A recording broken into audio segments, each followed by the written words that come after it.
Mesdames, Messieurs, bonsoir et bienvenue dans ce journal consacré exclusivement au Hub Africa. Nous sommes bien sûr à Casablanca, la capitale de l'entrepreneuriat en Afrique. Le Hub Africa, qui en est à sa 5e édition, est considéré comme la première plateforme des investisseurs et des entrepreneurs en Afrique. Alors cette année, le thème retenu, l'entrepreneur, un acteur d'intégration africaine. Alors pourquoi le Hub Africa? Quelle est la vision de l'événement? Élément de réponse avec son président, M. Zakaria Fahim. Pour bien comprendre quelle est notre vision, donc nous voulons faire un peu ce qu'a fait l'iPhone. En 2007, il représentait 4% du marché. En 2015, il est à 94% de la marge du secteur. Comment? Il a dit les autres, ils téléphonent. Moi, je suis d'abord une plateforme. Et il a mutualisé 1 300 000 apps qui génèrent 25 milliards de dollars. Et c'est ça la logique qu'il faut. C'est entreprendre ensemble, c'est nous mettre en réseau pour être dans une open innovation qui permet de faire des choses qu'on ne peut pas faire tout seul. Donc ça, c'est notre première conviction. Donc, développer le B2B, les boîtes à outils, promouvoir l'écosystème avec les pitchs. Donc là, on a 2 pays à l'honneur parce que nous pensons qu'on ne se parle pas suffisamment, qu'on n'est pas encore suffisamment fiers les uns des autres, alors qu'on fait des choses extraordinaires. Et vous allez voir les projets qu'on a pitchés sur les 6 pays. C'est juste extraordinaire. Donc maintenant, l'idée, c'est d'élargir un peu notre cercle sur les pays anglophones et de démontrer qu'il se passe beaucoup de choses dans les pays francophones, qu'il faut être fier de ce qu'on fait aujourd'hui sur le continent, parce que nous n'avons rien à envier aux Européens, aux Américains. Et c'est l'un des messages, c'est inspirer, donner envie, et puis continuer à titiller le politique. On a été à l'initiative de l'auto-entrepreneur, là on a poussé sur le crowdfunding, là on va faire la première étude sur la diaspora subsaharienne au Maroc, pour dire que si on veut développer de la diplomatie économique, c'est les premiers à tenir. Il faut qu'on soit fiers les uns des autres et qu'on travaille différemment, de l'humilité, du travail ensemble, et je pense qu'on peut faire des choses extraordinaires. Le Hub Africa, un événement ô combien important pour des jeunes porteurs de projets. En effet, depuis sa création, l'événement a permis à pas mal de jeunes de faire leur bonhomme de chemin dans le secteur de l'entrepreneuriat. Grâce au Hub Africa, certains jeunes porteurs de projets et qui ont eu à participer sont devenus aujourd'hui des entrepreneurs qui s'activent pleinement dans leur pays, mais aussi à travers le monde. On fait une saga Africa, donc des jeunes qui viennent en bus. On a à peu près sur les 4 éditions, on va dire 250-300 personnes qui sont venues. Il y avait une grosse moitié qui étaient des porteurs de projets. Cette grosse moitié, une grosse moitié de cette moitié est devenue entrepreneur. Donc on a inspiré les gens. Et parmi ces entrepreneurs, on a des gens maintenant qui opèrent en Chine, qui opèrent en Europe. Alors qu'il y a 5 ans, il était porteur de projet. Donc c'est possible. On a l'année dernière, le lauréat de l'année dernière, il est parti à Singapour dans le cadre d'un projet de rencontre d'autres entrepreneurs leaders en technologie et dans un domaine innovant. Il est revenu, il a créé sa filiale à Singapour.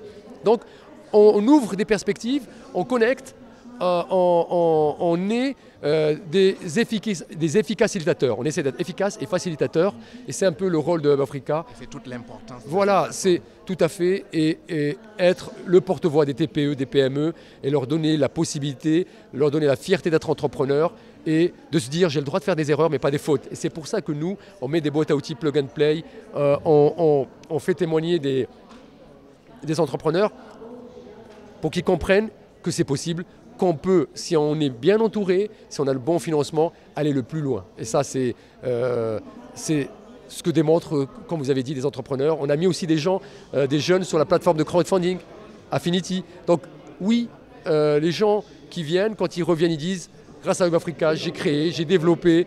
Donc nous pensons que... Et en plus, on est en partenariat public-privé aujourd'hui avec Maroc Export, donc ça nous donne aussi une autre ouverture. Et ça démontre que quand on prend le meilleur des deux mondes, le privé et le public, on peut faire beaucoup plus de choses que si on reste tout seul. Parmi les participants à cette fête de l'entrepreneuriat en Afrique, la saga Africa, c'est un groupe de jeunes qui nous vient du Sénégal.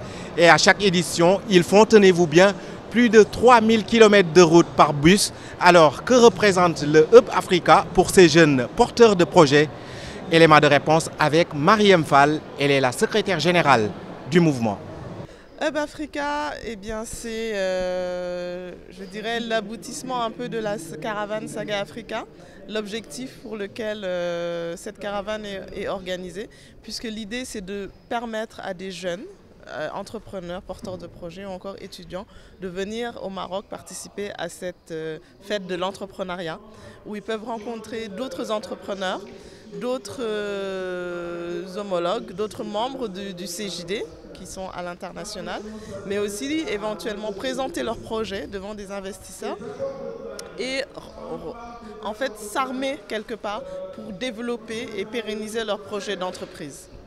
Ce rendez-vous annuel des investisseurs et des entrepreneurs en Afrique a placé au cœur de ses préoccupations la préservation de l'environnement. C'est dans ce sens que Hub Africa a paraphé un protocole d'accord avec l'Agence marocaine pour l'efficacité énergétique. Les deux parties se sont engagées à aider les toutes petites entreprises pour qu'elles s'inscrivent dans une politique d'efficacité énergétique tout en réduisant leurs émissions de gaz à effet de serre. Pour plus de précision, nous écoutons M. Saïd Mouline. Il est le président de l'Agence marocaine pour l'efficacité énergétique. Après la première signature qu'a eu Hub Africa avec le programme Virtuose, dans ce programme, il y a un volet qui est lié à l'efficacité énergétique et à la réduction des gaz à effet de serre. C'est pour ça que l'Agence marocaine pour l'efficacité énergétique a pour principale mission d'accompagner tous les acteurs dans l'industrie, dans le transport, dans le bâtiment pour réduire leur gaspillage. Pas leur consommation, mais leur gaspillage. C'est-à-dire qu'aujourd'hui, dans l'énergie, si on a une bonne politique d'efficacité énergétique, pour les entreprises, c'est très important parce qu'elles peuvent être plus performantes. Au lieu de payer une facture énergétique importante, on réduit cette facture en ne gaspillant plus. On ne gaspille plus comment? Avec des nouvelles technologies, avec des changements de comportement, avec de la sensibilisation. Et dans notre mission, en tant qu'agence, mais avec Hub Africa, nous allons, pour les TPE, pour les toutes petites entreprises, avoir un programme spécifique pour que non seulement elles s'inscrivent dans cette politique d'efficacité énergétique, mais en plus qu'elles puissent aussi réduire leurs émissions de gaz à effet de serre et trouver aussi des accompagnements financiers qui peuvent venir pour accompagner ces investissements nécessaires, parce que tout le monde est gagnant quand on fait de l'efficacité énergétique. Non seulement il y a un volet économique, parce qu'une facture qui est réduite, il y a un volet environnemental, parce qu'il y a des gaz à effet de serre qui ne sont pas émis, et il y a un volet social, parce qu'il y a beaucoup de création d'emplois liées à tout cela.